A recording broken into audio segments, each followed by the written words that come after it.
नमस्कार, मैं हूं आरिश नजर आपके साथ। खास रिपोर्ट में आपका स्वागत है। और आज पहली खबर है कर्मचारियों को दिवाली तोहफा। जी हां, दिवाली से पहले कर्मचारियों को बड़ा तोहफा।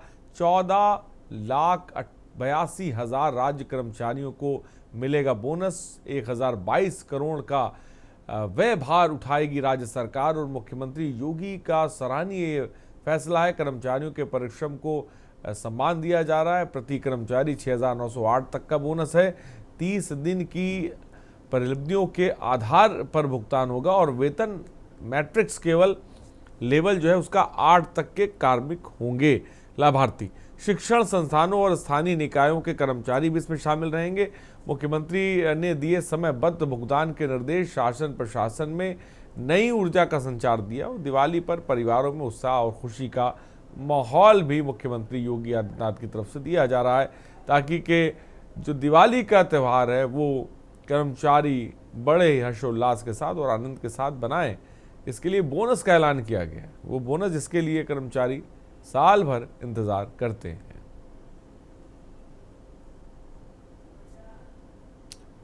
तो मुख्यमंत्री योगी आदित्यनाथ का सराहनीय फैसला, परिश्रम को सम्मान मुख्यमंत्री योगी आदित्यनाथ ने दिया है और प्रति कर्मचारी 6,908 का बोनस मिलेगा इस दिवाली। ये खास रहने वाला है और एक ये बड़ी खबर, उसे अच्छी खबर और खुशखबरी भी कहा जा सकता है। खबर इस वक्त आपको बता रहे हैं। मुख्यमंत्री योगी आदित्यनाथ का सराहनीय फैसला,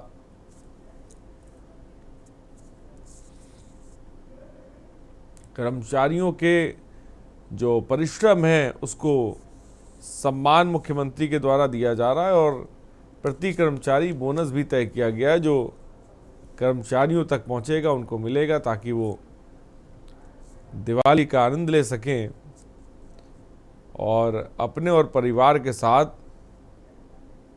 खुशी से इस त्यौहार को मना सकें। तो जो व्यय भार है वो राज्य सरकार उठाएगी और जिसको लेकर मुख्यमंत्री योगी आदित्यनाथ ने फैसला लिया है।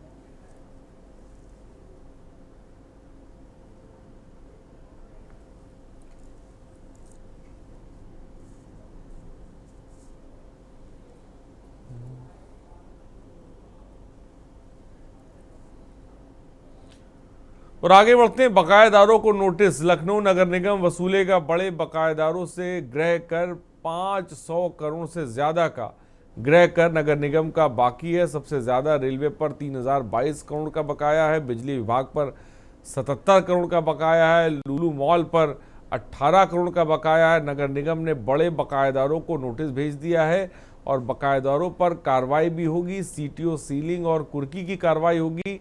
इस साल नगर निगम ने की 300 करोड़ की वसूली।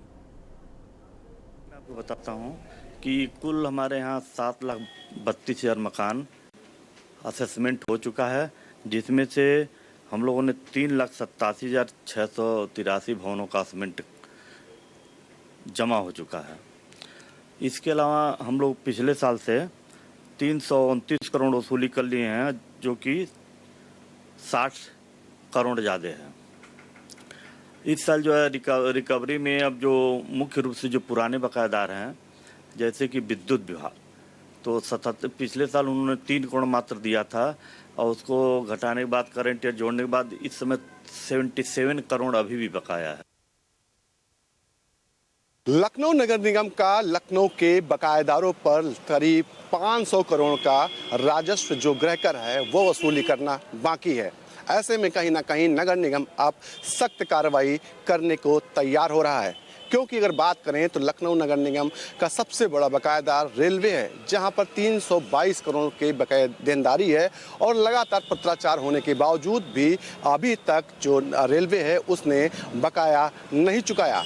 साथ ही साथ बिजली विभाग पर भी 77 करोड़ की बकायेदारी है। इसके अलावा लुलु मॉल पर 18 करोड़ का राजस्व वसूली करना है। ऐसे में अब लखनऊ नगर निगम इन सभी को नोटिस जारी करेगा और नोटिस जारी करने के बाद अगर समय से भुगतान प्रदान नहीं करते हैं ये सभी संस्थान, तो निश्चित तौर पर आने वाले समय पर इन पर सख्त कार्रवाई भी होगी। लखनऊ से के न्यूज के लिए अश्विनी कुमार, सहयोगी आदित्य के साथ। और आगे बढ़ते हैं। मौत के बाद चैन कहां? रात का सन्नाटा, जलती चिताओं का धुआं और मौत के बाद भी चैन न मिलना। उत्तर प्रदेश के बागपत जिले के हिम्मतपुर सुजती गांव में एक रहस्यमयी और हैरान करने वाली खबर सामने आई। गांव का शमशान घाट इन दिनों डर और रहस्य का केंद्र बन चुका है, जिसके बाद पूरे गांव में डर और दहशत का माहौल है। ग्रामीणों का आरोप है कि ये सब तांत्रिक क्रियाओं के लिए किया जा रहा है। यहाँ मृतक जितेंद्र पुत्र धर्मवीर की चिता जलाई गई थी और परिवार के लोग अंतिम संस्कार कर घर लौट गए थे। लेकिन जब देर शाम परिजन शमशान घाट पहुंचे तो वहां का नज़ारा देखकर वो हैरान रह गए। चिता से अस्थियां ही गायब थीं और उसी के पास 2 उपले और एक जला हुआ पड़ा था। और परिजनों ने तुरंत गांव में इसकी सूचना दी, जिसके बाद दर्जनों ग्रामीण मौके पर पहुंचे और रात भर शमशान घाट पर पहरा दिया। ये कोई सामान्य चोरी नहीं बल्कि तांत्रिक क्रिया का एक हिस्सा बताया जा रहा है और ऐसा लग रहा है कि कोई तांत्रिक क्रिया करने के लिए चिता से अस्थियां निकाल के ले गया और पहले भी 2 बार ऐसा हो चुका है।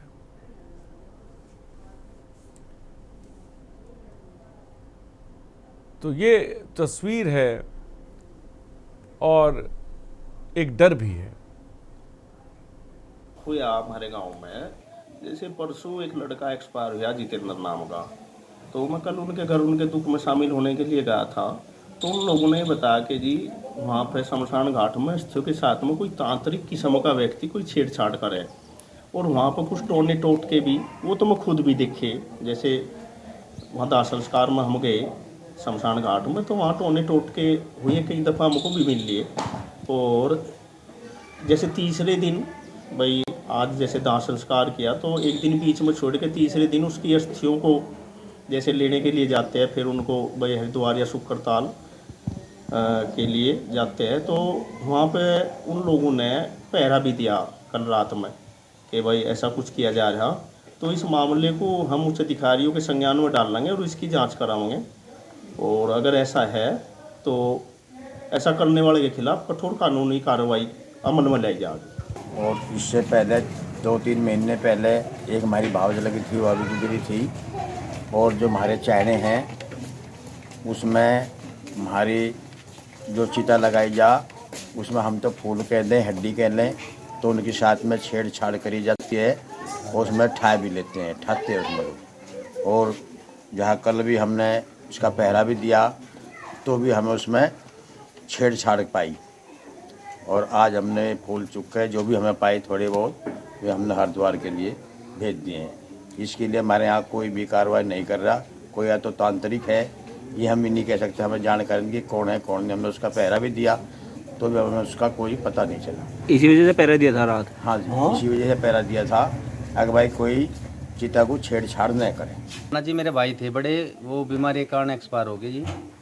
तो हमने 10:30 बजे के आसपास दिन के उन्हें अग्नि विसर्जन करा। तो दिन में आदमी 2-3 बार शमशान घाट चले जाते हैं आदमी देखने के लिए, भाई कुछ अधूरा तो नहीं रह गया, भाई पूर्ण रूप से अग्नि को प्राप्त होगी नहीं होगी। तो हम सिर्फ शाम को करीब 9:30 बजे के आसपास वहाँ पहुँचे, तो मैं वहाँ 2 दिए जले हुए मिले, 2 दिए। मतलब वहाँ पर जो उनकी अर्थी थी उनके साथ में छेड़छाड़ कर रखी थी। और अर्थी के साथ साथ में जो फीमर हड्डी, जब मैं वहाँ पहुँचा तो जो जांग की सबसे मोटी हड्डी हो फीमर, वो बाहर निकली हुई थी। मैंने उस पर जो उफड़े हो कंडे वे डाल कर, लकड़ी डाल कर मैं वहाँ से चला। जब 9:30 बजे वहाँ पहुँचा, वो हिस्सा तोड़ कर वो निकली हुई थी वहाँ से। और ये दुर्घटना जी गांव में करीबन पिछले 7-8 महीने से लगातार चल रही। कोई आदमी सूचना नहीं दे रहा। मैं इस विषय में आप किसी गांव से और किसी से बात कर सको, ठीक है जी। तो कोई अस्थियों को चुरा रहा, कोई अस्थियाँ चुरा रहा जी। कौन हो सकता है इसके बारे में जी हमें कोई नहीं पता कौन आदमी है, किस पर शक करे जी। उसके साथ में वहाँ छेड़छाड़ की गई, अस्थियों के साथ में छेड़छाड़ की जाती, जो कि बहुत गलत है जी।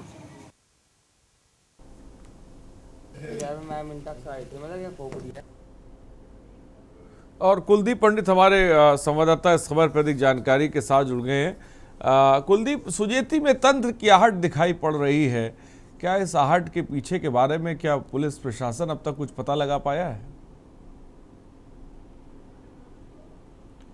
कुलदीप, मेरी आवाज आप तक पहुंच रही है? रहस्यमयी शमशान की जो खबर इस वक्त दर्शकों को दिखा रहे हैं, इसको लेकर क्या जानकारी है?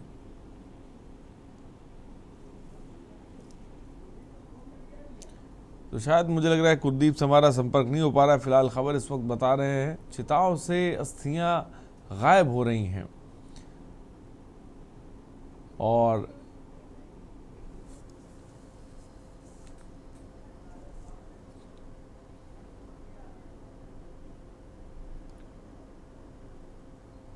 आगे बढ़ते हैं। हाईकोर्ट के आदेशों की अनदेखी। हरदोई में हाईकोर्ट के आदेशों की अनदेखी। सहायक अध्यापिका रजनी शंखवार का मामला गरमाया है। 31 अगस्त 2024 को हुआ था निलंबन। 4 महीने तक नहीं आई जांच रिपोर्ट। 25 अप्रैल को हाईकोर्ट ने सुनाया फैसला और अध्यापिका को पूर्ण वेतन और एरियर का आदेश दिया। बेसिक शिक्षा अधिकारी पर निर्देशों की अवहेलना का आरोप लगा है। अध्यापिका न्याय के लिए दर दर भटक रही और प्राथमिक विद्यालय जामू में तैनात थी और रजनी शंखवार संडीला तहसील का मामला ये बताया जा रहा है जो इस वक्त चर्चाओं में है।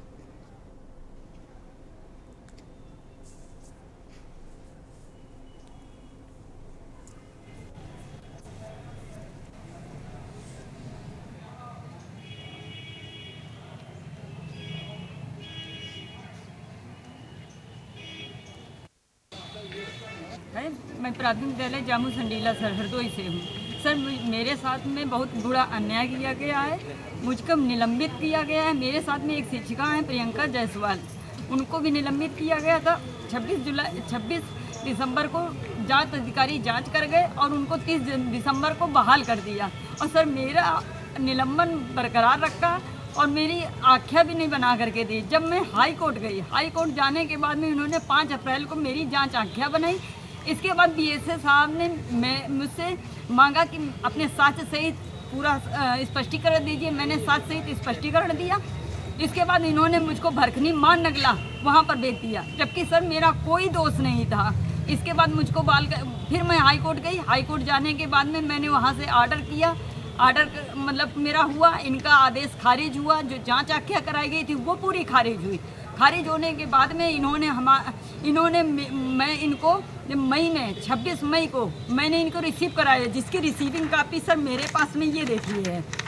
रिसीविंग कराया और फिर इसके बाद मैंने 2 जुलाई को भी रिसीव कराया। 2 जुलाई को रिसीव कराने के बाद में भी इन्होंने मेरा कोई मतलब मुझको कहीं भी ज्वाइनिंग नहीं दे रहे हैं।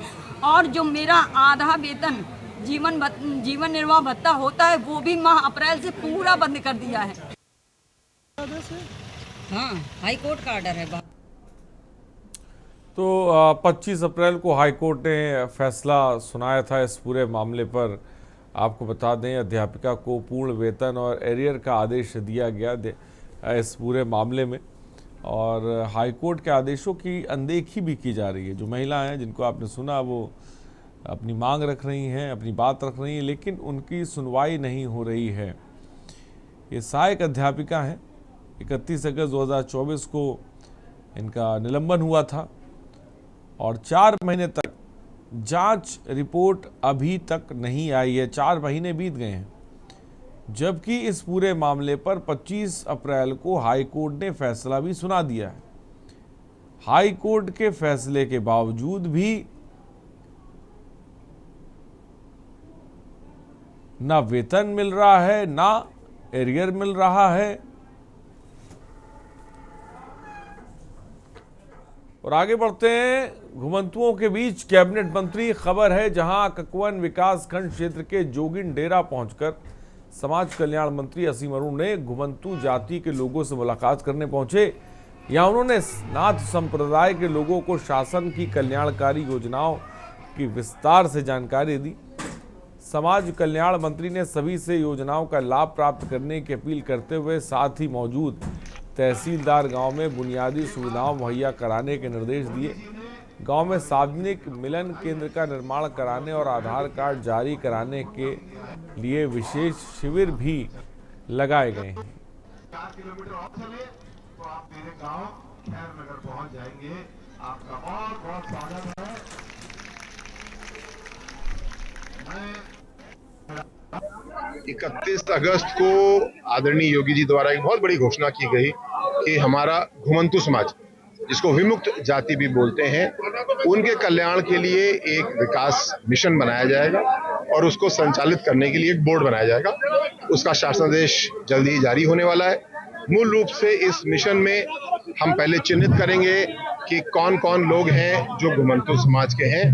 उसके बाद में उनका जाति प्रमाण पत्र, उनका आय प्रमाण पत्र, उनका आधार कार्ड बनाएंगे। इन 3 दरवाजों के खुलने के साथ ही विकास के सारे रास्ते खुल जाते हैं। और जैसे जीरो पॉवर्टी वाली स्कीम है, उस तरीके से केंद्रित स्कीम बनाएंगे जिससे कि कोई भी घुमंतु समाज का व्यक्ति वंचित ना रहे। अच्छा, ये कई वर्षों से ये लोग लगातार अभी तक स्थापित नहीं हो पाए सही मायनों में, न रोजगार के क्षेत्रों में, न कहीं अपने शिक्षा के क्षेत्रों में। तो इनके लिए क्या विशेष, क्योंकि यहाँ पर 2 ग्राम पंचायत है और दोनों ग्राम पंचायत में एक समाज के लोग रहते हैं, तो इनके लिए क्या विशेष आज घोषणा करेंगे? जब आदरणीय योगी जी ने इस बात का अध्ययन किया कि समाज में सबसे पीछे कौन से परिवार, कौन से समूह, कौन सी जातियां छूट रही हैं, तो हमारे घुमंतु समाज, जिनको 12 समाज भी हम लोग बोलते हैं, उनको हमने पाया कि उनको बहुत ध्यान देने की जरूरत है।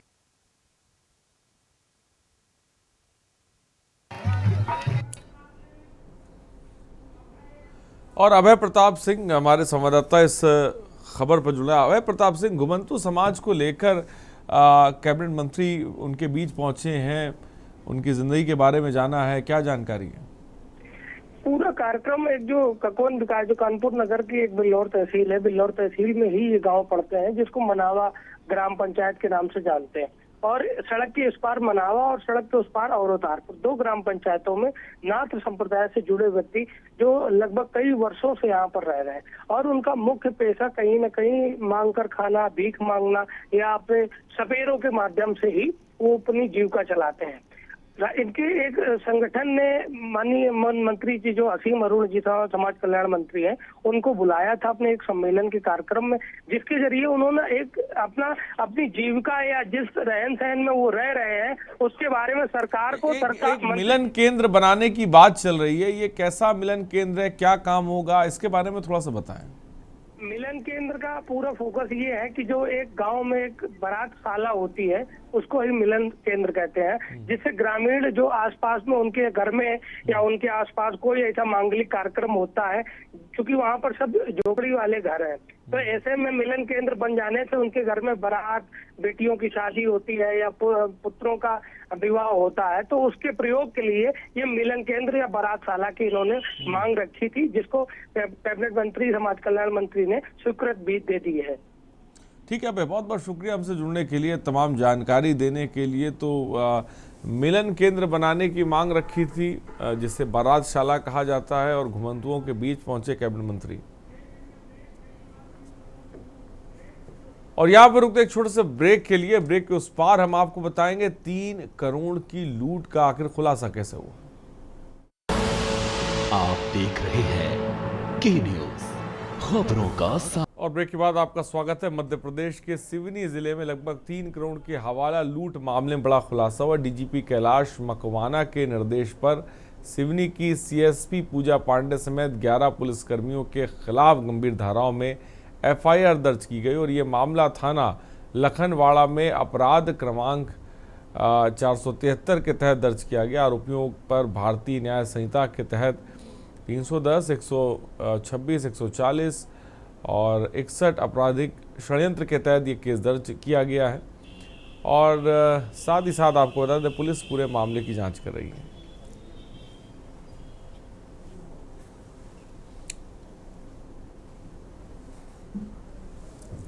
तो 11 पुलिसकर्मी इस आरोपी हैं। 3 करोड़ हवाला लूट में एफआईआर दर्ज की गई है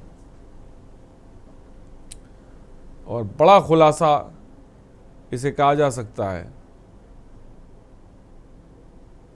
क्योंकि जो धाराएं लगी हैं वो डकैती की भी लगाई गई हैं, वो अपहरण की भी लगाई गई हैं, वो षड्यंत्र की भी लगाई गई हैं।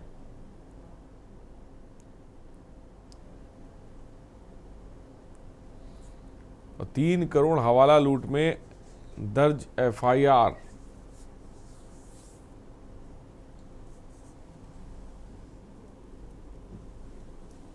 डीजीपी के निर्देश पर मामला दर्ज किया गया है।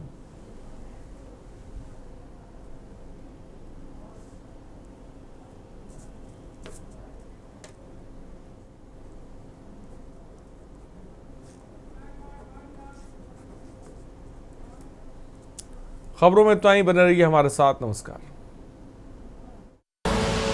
आप देख रहे हैं के न्यूज़, खबरों का